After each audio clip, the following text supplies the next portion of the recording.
오늘 말씀은 구약성경 사사기입니다. 그런데 이 사사기를 읽을 때 어떤 생각이 드십니까?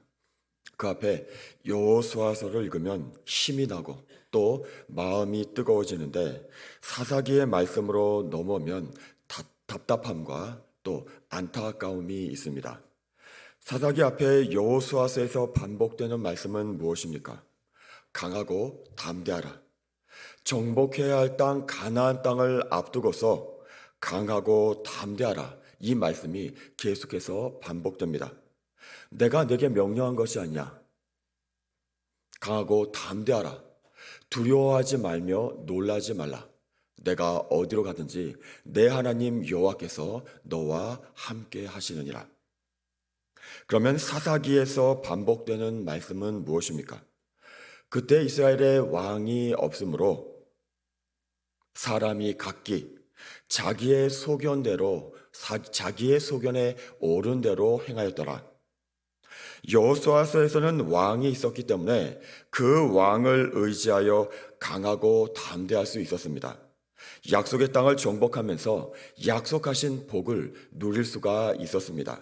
그런데 사사기를 보면 왕이 없었기 때문에 자기 소견에 옳은 대로 행하였다고 합니다. 왕이 없었기 때문에 그 왕의 명령을 들을 수도 없었고 또 그 왕을 의지할 수도 없었습니다. 자기 소견에 옳은 대로 좋은 대로밖에 할 수가 없었습니다. 그러면 이 왕은 누구를 말합니까? 바로 만왕의 왕, 이 세상의 참 왕, 진정한 왕이신 하나님이십니다. 우리 주 예수 그리스도십니다. 그러면 사사기에서 이스라엘 백성들이 왕 없이 자기 좋은 대로 살았던 결과, 그 결과가 어떻게 되었습니까? 이미 주신 복을 빼앗겼습니다. 여호수아서에서 이미 얻었던 땅을 빼앗겼고 수고해서 얻은 열매도 다 빼앗기고 말았습니다. 이들이 고통 속에서 부르짖으면 하나님께서 불쌍히 여기셔서 그때마다 사사를 세워서 구원해 주셨지만 늘 그 은혜 속에서 간신히 삶을 이어갈 수밖에 없었습니다. 그러면 이스라엘 백성들이 이렇게 왕 없이 비참한 인생으로 전락한 이유가 무엇입니까? 오늘 말씀 7절 말씀과 10절 말씀을 읽겠습니다. 제가 먼저 7절 말씀을 읽겠습니다. 백성이 여호수아가 사는 날 동안과 여호수아 뒤에 생존한 장로들 곧 여호와께서 이스라엘을 위하여 행하신 모든 큰 일을 본 자들이 사는 날 동안에 여호와를 섬겼더라. 10절 말씀 우리 함께 읽도록 하겠습니다. 그 세대의 사람도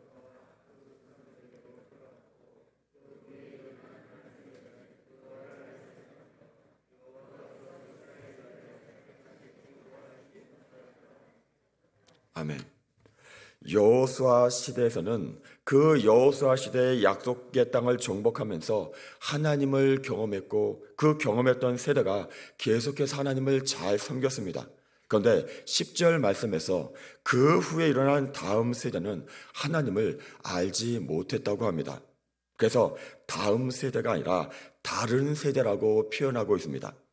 신앙이 전수되지 않고 단절된 것입니다. 이렇게 하나님을 아느냐 모르느냐가 이스라엘의 흥망성쇠를 가르고 있습니다. 이것은 성경 전체에서 계속해서 말씀하시는 성경의 핵심입니다.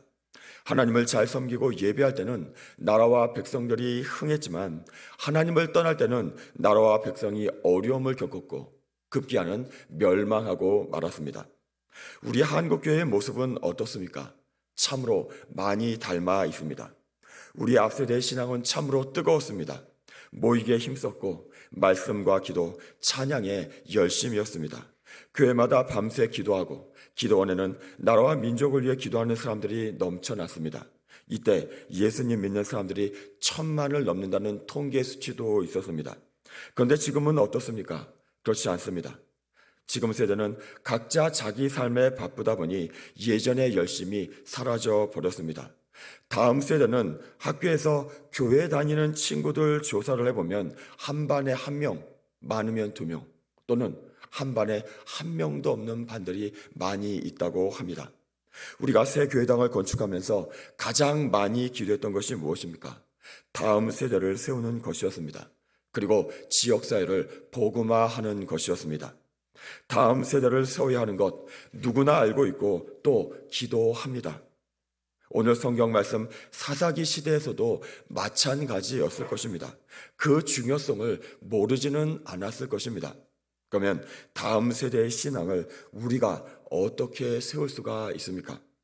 한 주간 전에 토요일에 특별한 시간을 가졌습니다.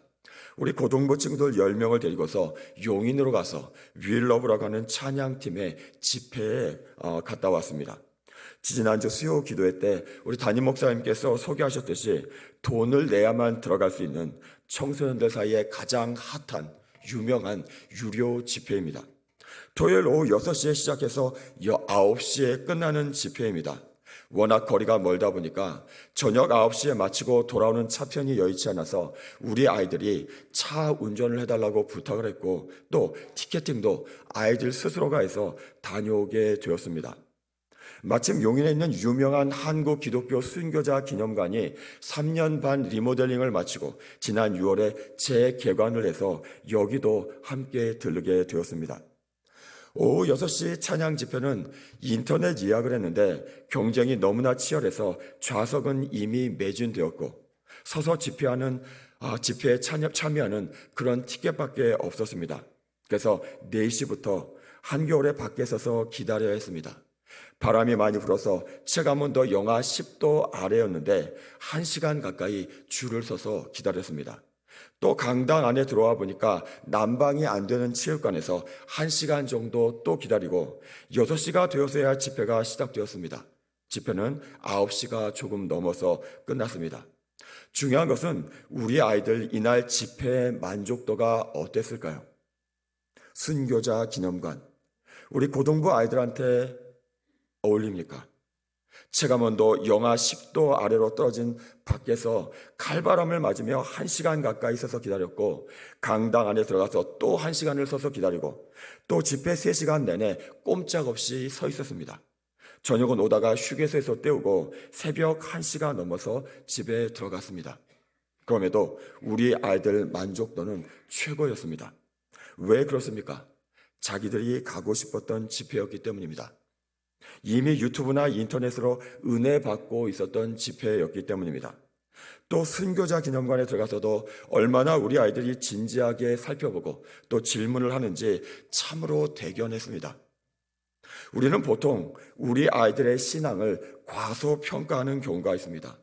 예배에 집중을 잘 못하고 딴짓하고 또 예배 시간에 스마트폰 보고 또 찬양할 때 너무나도 조용하고 그런데 찬양 집회에 가서 우리 아이들을 보고 놀랐습니다.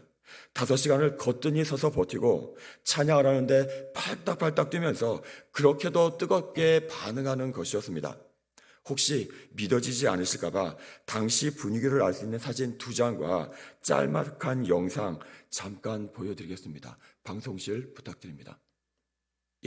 이렇게 모여서 집회를 하고 이렇게 많은 수가 모였습니다.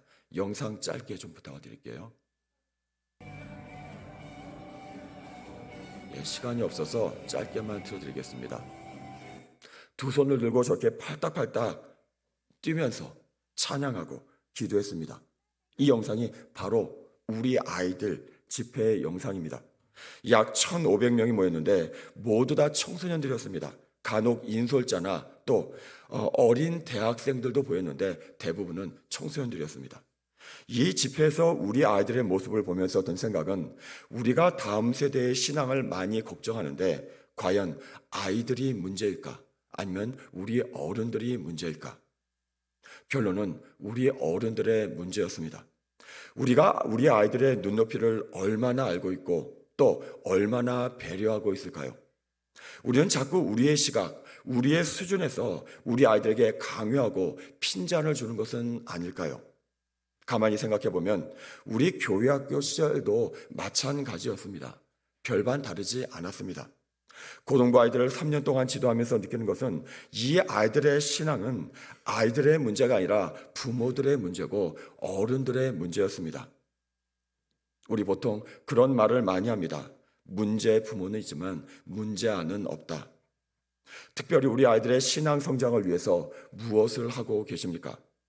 얼마나 관심을 갖고 가정에서 신앙 교육을 하고 계십니까? 아이들은 부모의 신앙을 보고 배운다고 하는데 자녀들에게 신앙의 본을 보이고 계십니까? 특별히 더 안타까운 것은 우리 부모들이 아이들을 어떻게 키워야 할지를 모른다는 것입니다. 신앙 교육은 물론이고 자녀와 어떻게 대화를 풀어가야 하고 자녀들이 어떤 문화 속에서 무슨 고민을 하고 또 뭐 때문에 아파하는지를 모릅니다. 배운 적도 없고 또 가르쳐 주는 것이 있어도 바쁘다는 핑계로 관심 밖에 있습니다. 옛날 대가족들이 생활할 때는 어깨 너머로도 배웠지만 지금은 그마저도 안 되고 있습니다. 우리 아이는 잘 자라고 있습니까? 혹시 문제가 있다면 과연 누구의 문제입니까? 아이의 문제입니까? 부모의 문제입니까? 그래서 우리는 교육을 받아야 합니다.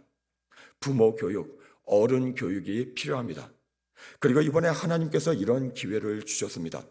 다음 세대 사역만 30년 이상 하신 문화 선교사님을 모시고 우리가 배울 예정입니다. 참석해야 합니다. 다음 세대를 위해서 기도만 하면 안 됩니다. 기도했다면 이제 기도한 대로 행동해야 합니다. 준비해야 합니다. 다음 세대를 이해하고 다음 세대가 뭘 원하는지 우리는 배워야 합니다. 특별히 다음 세대의 문화를 알아야 하고 또 그래야만 우리가 다음 세대에 다가갈 수 있고 또 다음 세대를 세워갈 수가 있습니다.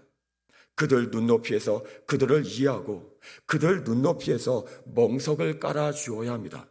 예배의 장, 하나님과 깊이 만날 수 있는 장을 그들의 눈높이에서 만들어 주어야 합니다. 그러면 순수한 우리 아이들이 우리보다도 더 잘 예배하고 더 하나님께 더 가까이 갈 수가 있을 것입니다. 자꾸 우리 눈높이에서 우리 아이들을 나무라고 따라오라고만 하면 안 됩니다.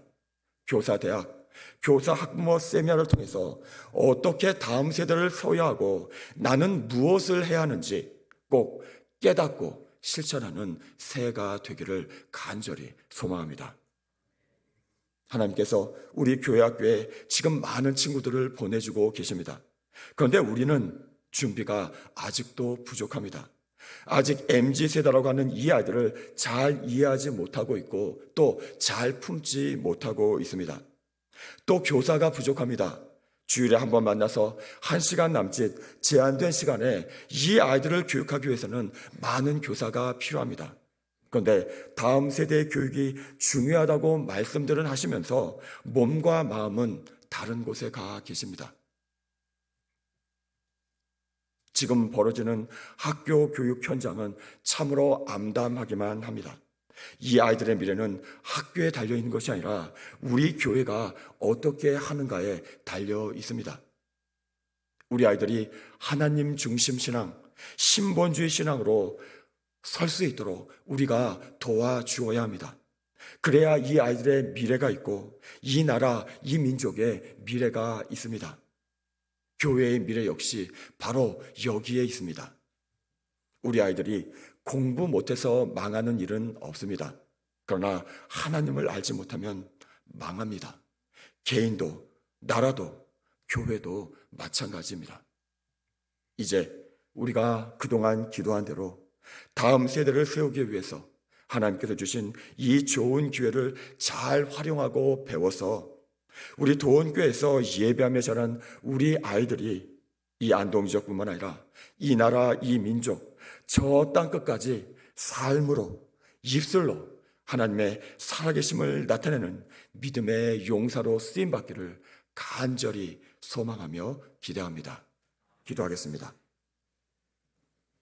하나님 아버지, 우리 아이들의 미래는 오직 하나님께 달려 있습니다. 예수 그리스도를 아느냐 모르느냐, 믿느냐 믿지 못하느냐 여기에 달려 있습니다. 우리를 준비시켜 주시고 사용하여 주옵소서. 하나님 주신 귀한 배움의 기회에 적극적으로 참여하여 준비되게 하시고 먼저 하나님의 나라와 의를 위해 수고하게 하여 주옵소서. 그래서 약속하신 대로 하나님 부어주시는 은혜와 축복으로 교회와 가정을 그리고 이 나라와 민족을 아름답게 세워가게 하여 주옵소서. 예수님의 이름으로 기도드립니다. 아멘.